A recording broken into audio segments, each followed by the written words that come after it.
Divorcing my husband was the biggest mistake of my life. If I could give anyone a piece of advice for divorce, it would be to not do it under normal circumstances.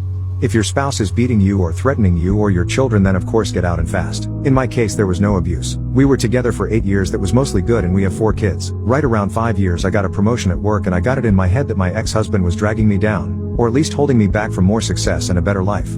We never had a lot of money, but with my promotion I was now making more than he was. I started working longer hours, and at the same time his hours were cut, so he was at home more. I really began to resent him because he was home and because he got to spend time with our kids. Most nights when I got home they were already getting ready for bed, if not already sleeping. After a few months of my new job, it was clear to me that things were not going well at home without me there. Some nights the dishes weren't done when I got home, or the kids had not eaten, or whatever else I could think of to be mad at him about.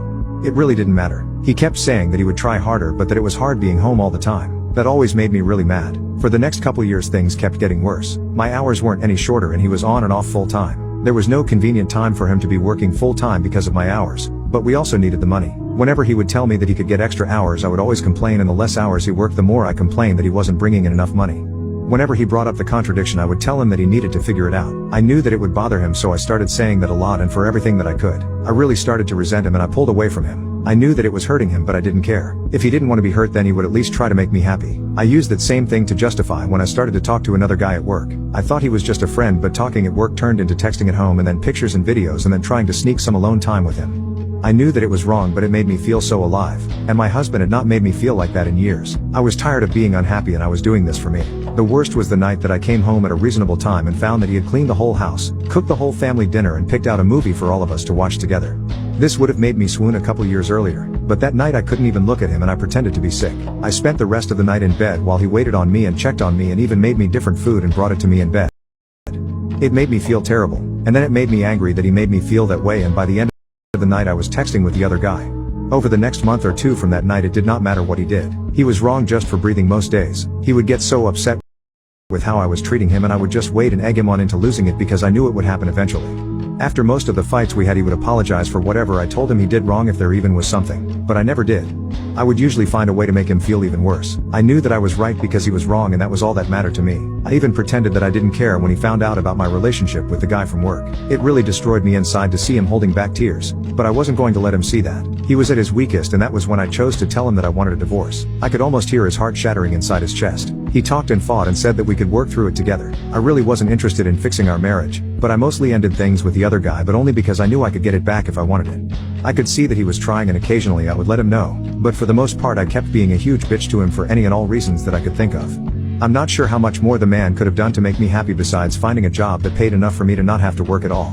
He said that he was looking, but looking and finding are two different things. It was around this time that I discovered this group and a few others. I started posting things about him, from my perspective only, and I got so much positive feedback for how I was feeling that I knew I was right.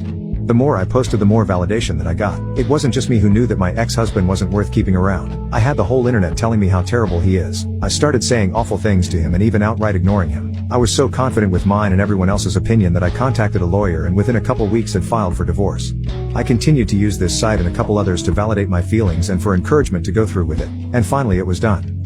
It went pretty smoothly. My ex-husband didn't ask for much besides to not get divorced and to try to work it all out. I didn't care about that though. He was broken, but I was free. I could do whatever I wanted without having to feel any guilt or answer to anybody. It was an amazing feeling of freedom. It didn't last long though. In the first month after he moved out, I missed garbage day 3 times. There was also rarely a single clean dish, and the laundry sat in piles so long that I had to start doing the sniff test to see if it could be worn again. I also never saw my kids more miserable. My oldest had seen some of the messages from the other guy months earlier, and she knew that ex-husband still wanted to try to work it out. It didn't take her long to stop talking to me at all, except to say that she wanted to go to ex-husband's house. The others all told me that they wanted to live with their ex-husband too. I did my best to try to make them happy, but I ended up just buying them toys all the time, and the happiness only lasted minutes. I also was having a lot of trouble with work. Being alone, I couldn't work all those extra hours that I was expected to. I finally gave in and started calling ex-husband to watch the kids. He would always come over as soon as he could, and he always asked me if I needed anything. When I would get home, I would find clean dishes and laundry and even dinner sometimes. He would never say too much after I got home. He would just say to call him if I needed anything and leave. One night he took out the garbage and brought it to the curb because it was garbage night, and I forgot again. He always looked so sad when it was time to go. Finally, after a couple months, my friends convinced me to go out on a date. It was for dinner and a movie, and I was excited and hopeful. But at dinner I started getting a feeling of overwhelming guilt. It got so bad that I ended up not even going to the movie. A week and about 1,000,000 years later, I was on a therapist's couch. I told her everything that had happened, starting with the promotion that I got at work. She did not agree with me or with any of the encouragement to divorce that I got. I ended up in her office 2 and sometimes 3 times a week, and the more that I talked to prove that I was right, the more that I started to see how wrong I was. It was truly heartbreaking. I don't know if I cried as much in my whole life as I did in the first month in her office. After about $2,000 of therapy sessions, I learned that my ex-husband had his faults, but I figured out that mine were so much worse.